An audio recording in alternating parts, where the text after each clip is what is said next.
Hi friends, कसे आहात तुम्ही सगळे? चांगलेच असतील. आज आपण बघूया द नेकलेस या पाठाचं भाषांतर मराठीमध्ये.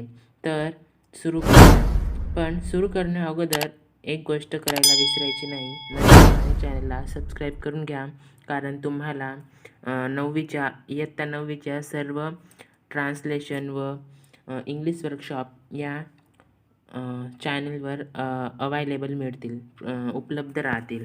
ठीक आहे फ्रेंड्स, तर चला सुरू करूया. मी फर्स्ट अंडरलाईन करीन आणि अंडरलाईन केलेल्या वाक्याचं तुम्हाला अर्थ सांगणार आहे. तर सुरू करूया. The necklace. नेकलेसचा अर्थ तुम्हाला माहीतच असेल. नेकलेस म्हणजे जो गळ्यात स्त्रिया व महिला गळ्यामध्ये तो हार घालतात, त्याला नेकलेस म्हणतात. त्याला मराठीमध्ये रत्नहार असा म्हणतात. आपण आज पार्ट 1च पाहणार आहोत. ओके, सो लेट स्टार्ट नाव.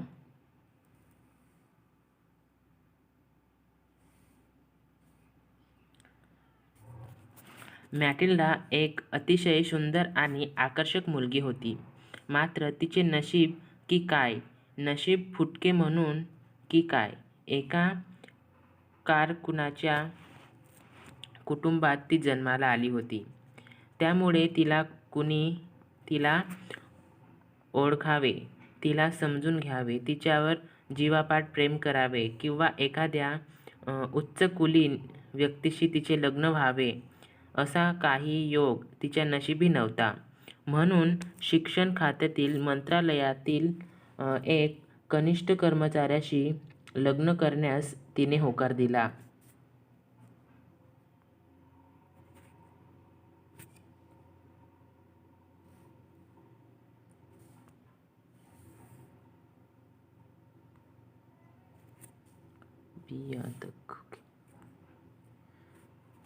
तिचे साधेसे कपडे घालायची, कारण चांगले कपडे परवडणे तिला शक्यच नव्हते.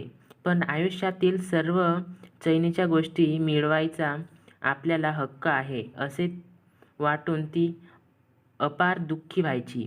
तिचे घर जुनाट आणि गैरसोयींनी भरलेले होते.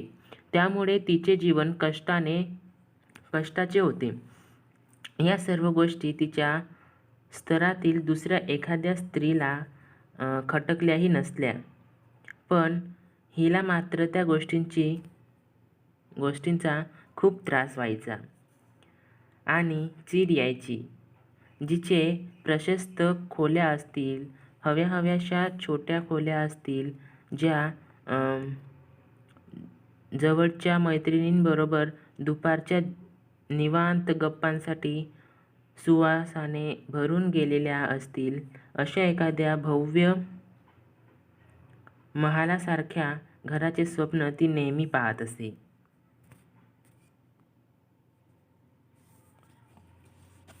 मात्र तिच्याकडे यापैकी काहीच नव्हते. ना महागडे कपडे होते, ना दागदागिने, आणि तरीही याच सर्व गोष्टींची तिला प्रचंड आवड असायची. तिला आकर्षक वस्तूंचा अगदी हेवा वाटेल अशा सर्व उंची गोष्टींची व्यास होता.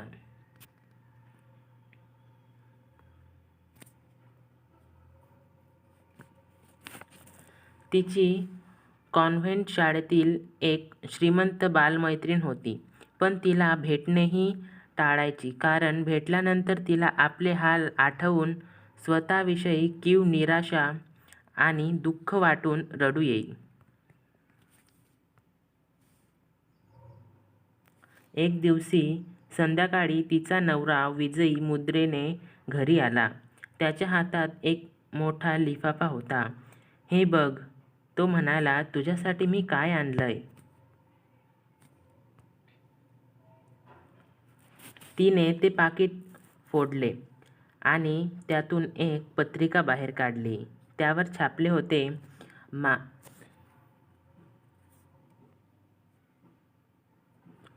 माननीय शिक्षण मंत्री आणि मादाम जॉर्ज रोम्पुनू, सोमवार दिनांक 18 जानेवारी रोजी सायंकाळी श्रीयुत व श्रीमती लॉयझेल यांना मंत्रालयात उपस्थित राहण्यासाठी स्नेहपूर्वक आमंत्रण देत आहेत.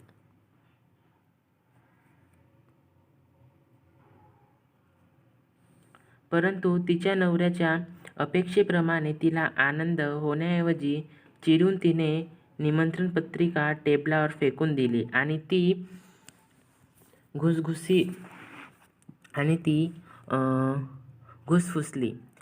मी याचं काय करावं असं तुमचं म्हणणं आहे?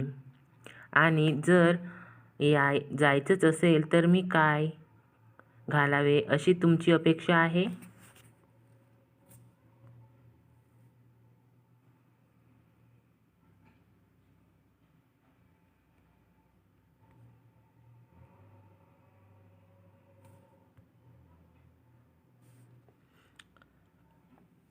त्याने या गोष्टीचा विचार केला नव्हता. याचाच चाचरत तो म्हणाला, का बरं? थिएटरमध्ये जाण्यासाठी जो ड्रेस घातलेस तो माझ्या मते खूपच छान आहे.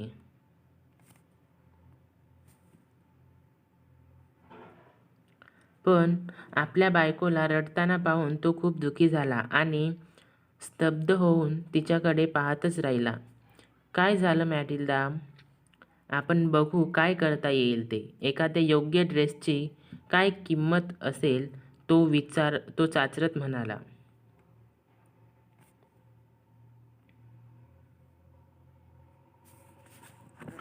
तिने क्षणभर विचार केला, किमतीचा हिशेब केला आणि त्वरित नकार येऊ नये म्हणून नक्की किती किंमत सांगावी याचा ती विचार करू लागली.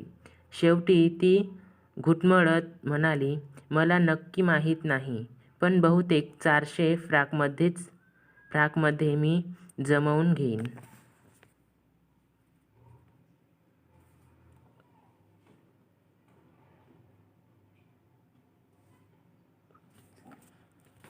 त्याचा चेहरा थोडा उतरला, कारण बरोबर तेवढेच पैसे काही मित्रांबरोबर नांतेरजवळच्या एका प्रदेशात उन्हाळ्यातील शिक्षकांसाठी बंदूक विकत घेण्यासाठी त्याने राखून साठवून ठेवले होते.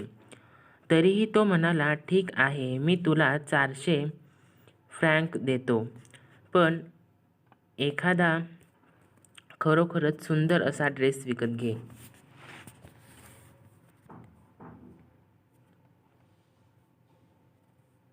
तिचा ड्रेस तयार होता, पण तरीही पार्टीचा दिवस जसा जवळ येऊ लागला तशी मादाम लॉयझेल दुःखी, अस्वस्थ आणि बेचैन होऊ लागली.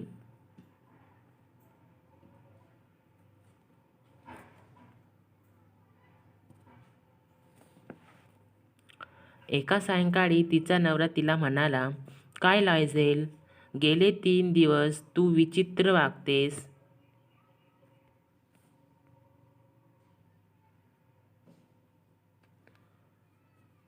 माझ्याकडे दागिने नाहीत, घालायला एकही मौल्यवान रत्न नाही म्हणून मी दुःखी आहे. त्यापेक्षा पार्टीला न गेलेलंच बरं, तिने उत्तर दिले.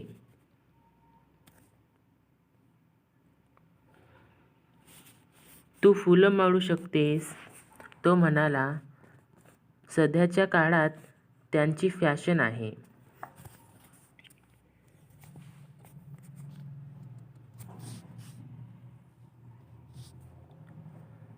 तिची काही समजूत पटेना.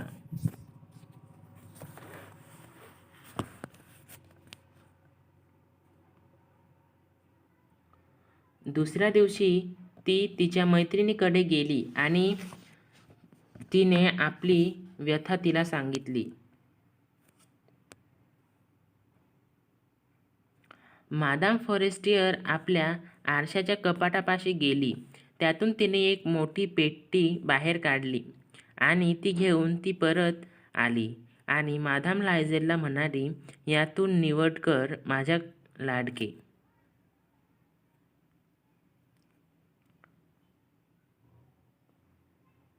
मॅटिल्डाने प्रथम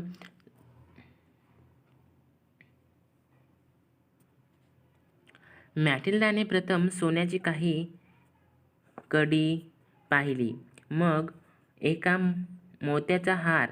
तिने ते दागिने आरशात बघत घालूनही पाहिले. आणखी काही नाही का तुझ्याकडे, ती विचारत राहिली. आहे ना, पण तुला नक्की काय आवडेल ते मला ठाऊक नाही.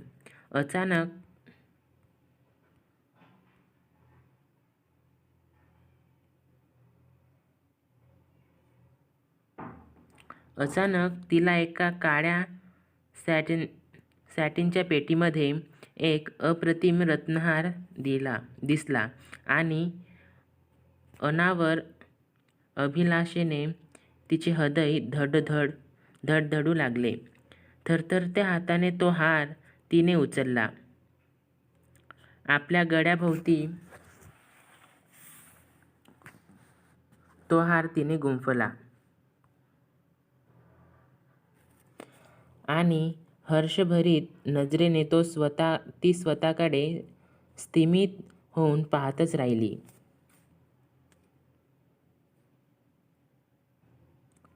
मग तिने हळूच संकोचत विचारले, फक्त एवढाच हा हार घालायला मला देशील?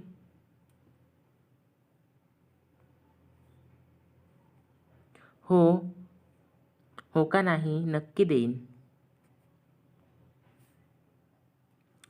तिने अत्यानंदाने आपल्या मैत्रिणीला मिठी मारली आणि आपला खजिना घेऊन ती झपाट्याने निघून गेली.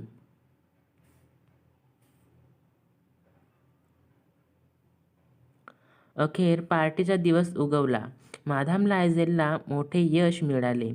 ती लावण्यवती, आकर्षक आणि खुश होतीच, आणि इतर सर्व स्त्रियांच्या तुलनेत सर्वांत देखणीही दिसत होती.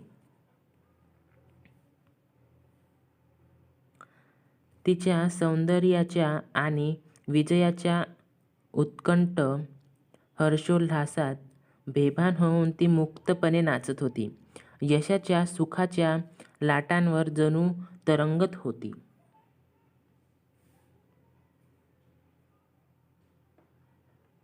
पहाटे 4 वाजता मॅटिल्डा आणि तिचा नवरा तिथून निघाले.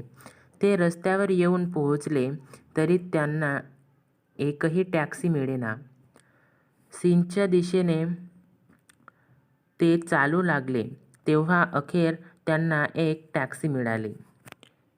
रुद मार्स्टर्स येथील त्यांच्या घराच्या दारापाशी टॅक्सीने त्यांना सोडले आणि अखेरीस तिच्यासाठी त्या सर्व गोष्टींची सांगता झाली.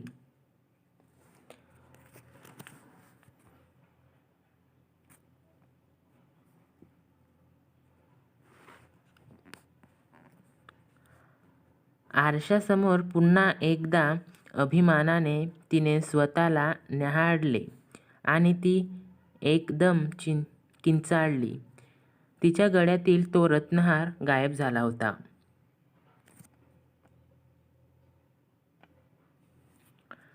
काय झाले, तिच्या नवऱ्याने विचारले. मी माझ्याकडे तो मादाम फॉरेस्टियरचा हार नाही, त्याच्याकडे वळून भेदरून ती म्हणाली.